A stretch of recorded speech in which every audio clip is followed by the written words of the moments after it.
ഇപ്പോൾ മാസപ്പടി കേസിൽ മുഖ്യമന്ത്രിയുടെ രാജി ആവശ്യപ്പെട്ട് യൂത്ത് കോൺഗ്രസിന്റെ കൊച്ചിയിലെ പ്രതിഷേധ മാർച്ച് സംഘർഷത്തിൽ കലാശിച്ചിരിക്കുകയാണ്. എറണാകുളം കളക്ടറേറ്റിലേക്കായിരുന്നു പ്രതിഷേധ മാർച്ച് നടത്തിയപ്പോൾ പ്രവർത്തകർ കളക്ടറേറ്റിന് മുന്നിൽ കുത്തിയിരുന്ന് പ്രതിഷേധിക്കുകയാണ്. നേരത്തെ ജലപീരങ്കി പ്രയോഗിച്ചിരുന്നു പ്രവർത്തകർക്ക് നേരെ. ശ്യാംകുമാർ വിവരങ്ങൾ നൽകും കാക്കനാട് നിന്ന്. ശ്യാമം, അവിടെ ഇപ്പോൾ ജലപീരങ്കി പ്രയോഗത്തിനൊക്കെ ശേഷം പ്രവർത്തകർ റോഡിലിരുന്ന് പ്രതിഷേധിക്കുകയാണോ? അറസ്റ്റിലേക്ക് കാര്യങ്ങൾ നീങ്ങുമായിരിക്കും അല്ലേ?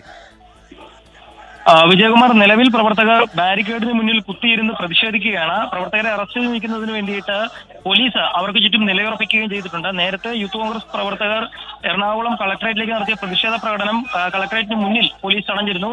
അതിന് പിന്നാലെ ബാരിക്കേഡ് പ്രവർത്തകർ മറിച്ചിട്ടതോടെയാണ് പോലീസ് ജലപീരങ്കി പ്രയോഗിച്ചത്. തുടർച്ചയായി ഏകദേശം 10 മിനിറ്റോളം ജലപീരങ്കി പോലീസ് പ്രയോഗിച്ചു. എന്നിട്ടും പ്രവർത്തകർ പിരിഞ്ഞു പോയില്ല. അതോടുകൂടിയാണ് ഇപ്പോൾ പ്രവർത്തകരെ അറസ്റ്റ് നീക്കാനായി പോലീസ് എത്തിയിരിക്കുന്നത്. നിലവിൽ അവർ റോഡ് ഉപരോധിച്ചുകൊണ്ട് കുത്തിയിരുന്ന് മുദ്രാവാക്യം മുഴക്കിക്കൊണ്ടിരിക്കുകയാണ്. വിജയകുമാർ. എറണാകുളം കളക്ടറേറ്റിലേക്ക് യൂത്ത് കോൺഗ്രസ് നടത്തിയ പ്രതിഷേധ മാർച്ചിലാണ് ചെറിയ സംഘർഷമുണ്ടായത്. ഇപ്പോൾ ബാരിക്കേഡിന് മുന്നിലിരുന്ന പ്രവർത്തകർ പ്രതിഷേധിക്കുകയാണ്.